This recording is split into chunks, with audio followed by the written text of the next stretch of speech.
राष्ट्रपति ने प्रमुख हस्तियों को वर्ष 2021 के पद्म पुरस्कारों से सम्मानित किया। छत्तीसगढ़ के पंथी नर्तक डॉक्टर राधेश्याम बारले पद्मश्री से सम्मानित।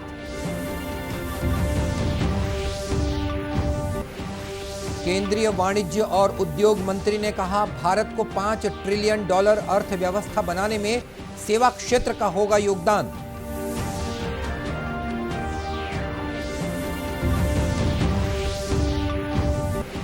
मुख्यमंत्री ने कहा, प्रदेश में राष्ट्रीय राजमार्गों के निर्माण कार्यों में तेजी लाने केंद्र सरकार को भेजा जाएगा प्रस्ताव।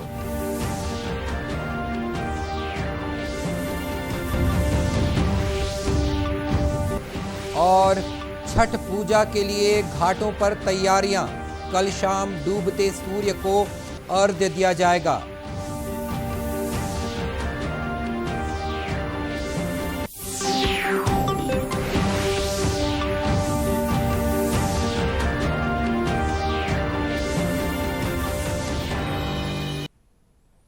नमस्कार, आप देख रहे हैं दूरदर्शन समाचार। मैं हूं मनीष अहलूवालिया और अब समाचार विस्तार से। राष्ट्रपति रामनाथ कोविंद ने आज प्रमुख हस्तियों को वर्ष 2021 के पद्म पुरस्कारों से सम्मानित किया। राष्ट्रपति भवन में आयोजित एक समारोह में राष्ट्रपति ने छत्तीसगढ़ के ख्याति प्राप्त पंथी नर्तक डॉक्टर राधेश्याम बारले को भी कला लोक नृत्य के क्षेत्र में पद्मश्री सम्मान से विभूषित किया। बारले कला लोक नृत्य।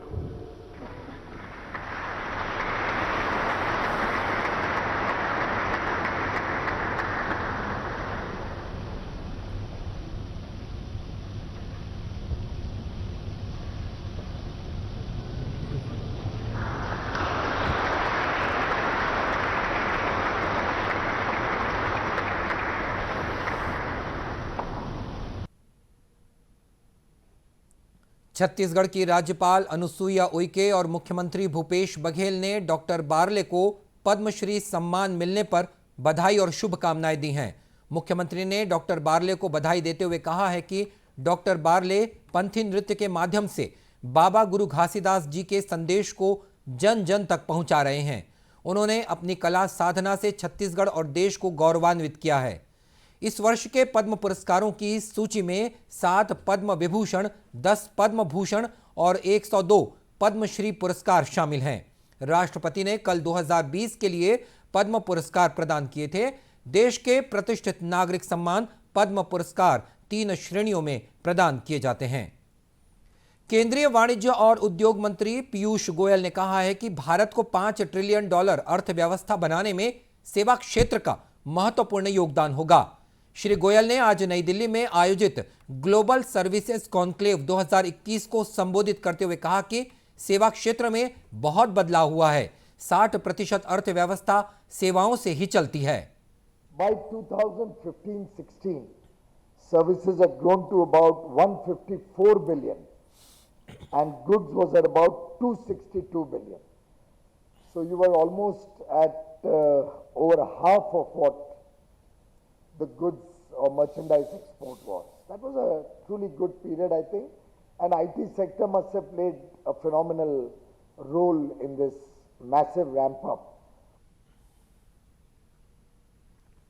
मुख्यमंत्री भूपेश बघेल की अध्यक्षता में आज नवीन विश्राम गृह में आयोजित राज्य स्तरीय दिशा कमेटी की बैठक में केंद्र सरकार की योजनाओं के क्रियान्वयन के संबंध में विस्तार से चर्चा की गई। बैठक के बाद मुख्यमंत्री ने पत्रकारों से बातचीत करते हुए बताया कि प्रदेश में केंद्र सरकार की योजनाएं सफलतापूर्वक संचालित हो रही हैं। इसकी जानकारी बैठक में दी गई। मुख्यमंत्री ने कहा कि प्रदेश में राष्ट्रीय राजमार्गों की स्थिति सबसे ज्यादा खराब है। बिलासपुर, कटघोरा, अंबिकापुर तथा रायगढ़ पत्थलगांव कुनकुरी मार्ग के निर्माण कार्य फिलहाल बंद हैं। इन मार्गों के निर्माण कार्य में तेजी लाने के लिए प्रस्ताव भेजा जाएगा। वो यहाँ सफलतापूर्वक संचालित हो रही है, उसकी सबकी जानकारी दी गई और इसमें पंचायत, ग्रामीण विकास विभाग, स्वास्थ्य विभाग, महिला बाल विकास विभाग, ऊर्जा विभाग, जल संसाधन विभाग, सड़क परिवहन, जो राष्ट्रीय राजमार्ग है उसके बारे में तो सबसे ज़्यादा स्थिति जो है वो राष्ट्रीय राजमार्गों की है। भारत सरकार ने जिन ठेकेदारों को काम दिए थे या तो बैंक करप्ट हो गए और या सबलेटिंग किए हैं वो लोग भी काम नहीं कर रहे हैं। तो इस प्रकार से देखें कि छत्तीसगढ़ में जो राष्ट्रीय राजमार्ग है, खासकर जो बिलासपुर से कटघोरा और अंबिकापुर और इधर रायगढ़ से पत्थलगांव कुनकुरी होते हुए, तो ये जो सारे सड़कें हैं वो बिल्कुल बंद पड़ी हुई है। इसके बारे में भी विस्तार से चर्चा हुई। इस बैठक में पंचायत मंत्री टीएस सिंहदेव सहित अनेक जनप्रतिनिधि तथा केंद्र और राज्य सरकार के वरिष्ठ अधिकारी मौजूद थे। छत्तीसगढ़ में कोरोना से बचाव के लिए कोरोना रोधी टीकाकरण अभियान जोर शोर से जारी है। प्रदेश में अब तक 2,37,33,000 से अधिक टीके लगाए गए हैं। इनमें 1,61,39,000 से अधिक लोगों को पहला टीका और 75,93,000 से अधिक लोगों को दोनों टीके लगाए जा चुके हैं। वहीं प्रदेश में कोरोना संक्रमण की दर भी लगातार घट रही है। प्रदेश की पॉजिटिविटी दर 0.12% है। प्रदेश में कल कोरोना के 26 नए मामले सामने आए हैं। प्रदेश के 18 जिलों में कल कोरोना का कोई नया मामला नहीं आया। दूसरी ओर राष्ट्रीय कोविड टीकाकरण अभियान के तहत देश में अब तक 109 करोड़ 12 लाख से अधिक कोविड रोधी टीके लगाए जा चुके हैं। केंद्रीय स्वास्थ्य मंत्रालय के अनुसार देश में कोरोना संक्रमण से स्वस्थ होने की दर 98.25% है। और समाचार का सिलसिला आगे भी जारी रहेगा। फिलहाल लेते हैं एक छोटा सा ब्रेक।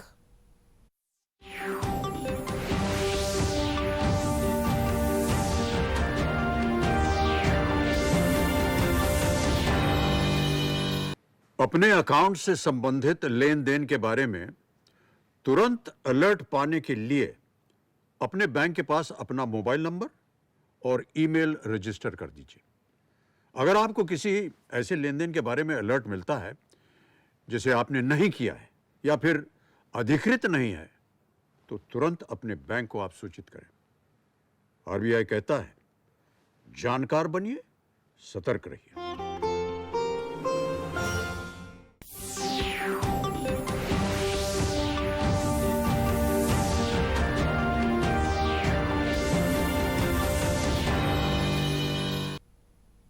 और ब्रेक के बाद एक बार फिर स्वागत है आपका दूरदर्शन समाचार में। छत्तीसगढ़ में नवा रायपुर स्थित जंगल सफारी की तर्ज पर कबीरधाम जिले के रामचुआ हरमो में एक और जंगल सफारी का निर्माण किया जाएगा। ये जंगल सफारी प्राकृतिक वन संपदा को बिना नुकसान पहुंचाए 191 हेक्टेयर क्षेत्र में निर्मित की जाएगी।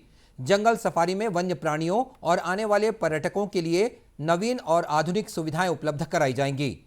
वन मंत्री मोहम्मद अकबर ने रायपुर में अधिकारियों की बैठक लेकर रामचुआ हरमो क्षेत्र में प्रस्तावित जंगल सफारी परियोजना के संबंध में विस्तार पूर्वक जानकारी ली। वन मंत्री ने बताया कि प्रस्तावित जंगल सफारी को भोरमदेव मंदिर सहित अन्य पर्यटन स्थलों और ऐतिहासिक धरोहरों के साथ जोड़कर एक सर्किट बनाया जाएगा। इस जंगल सफारी में शेर, चीता, सफेद शेर, भालू, हिरण, सांबर, नीलगाय सहित दूसरे पशु पक्षियों के लिए अलग अलग सफारी का निर्माण किया जाएगा। निर्माण कार्य पर लगभग 75 करोड़ रुपए की लागत आएगी। इस जंगल सफारी निर्माण के लिए 3 साल का लक्ष्य रखा गया है। सफारी क्षेत्र में पहाड़ से कुछ दूर तक पर्यटकों के आने जाने के लिए सड़क का निर्माण भी किया जाएगा।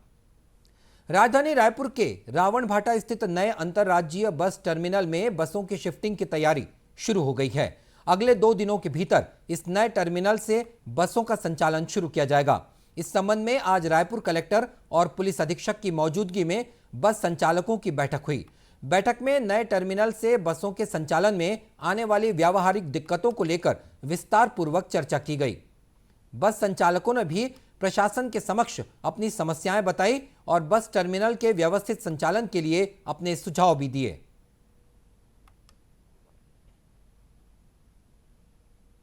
बस स्टैंड शिफ्टिंग के बाद मूलभूत सुविधाओं को देखने के लिए भी कल एक ट्रायल है कि यात्रियों को आगे क्या क्या तकलीफ वहाँ हो सकती है और बस वालों को क्या क्या तकलीफ हो सकती है। जैसे एक बहुत बड़ा मुद्दा आज की डेट में पार्किंग शुल्क है।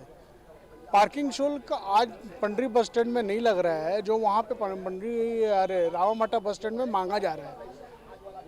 बाकी पानी पीने के लिए वहाँ कोई अभी सुविधाएं नहीं है, होटल्स की कोई सुविधाएं नहीं है, रुकने की नहीं है, सुलभ शौचालय की सुविधा नहीं है।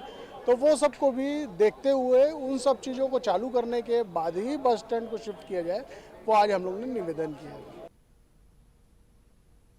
बताया गया है कि नया टर्मिनल से बसों के संचालन के लिए कल लगभग 20 से 25 बसों का ट्रायल भी लिया जाएगा। ट्रायल के दौरान ये देखा जाएगा कि बसों के संचालन में किस तरह की दिक्कतें आ रही हैं। छत्तीसगढ़ की 36 भाजियों को संरक्षित करने वाले जांजगीर चांपा जिले के ग्राम बहेराडीह के युवा कृषक दीनदयाल यादव को केंद्रीय कृषि और किसान कल्याण मंत्रालय द्वारा जीनोम पुरस्कार प्रदान किया जाएगा।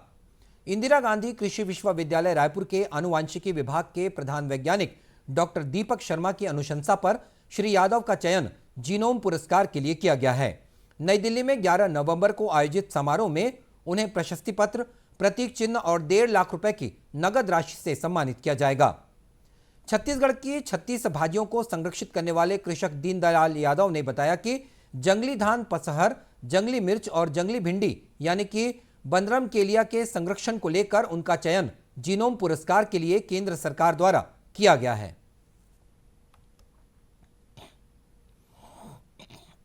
मैं छत्तीसगढ़ के 36 भाजी का भारत सरकार किसान कल्याण मंत्रालय से पंजीयन करवाने के लिए 3-4 साल पहले से आवेदन दिया हूं।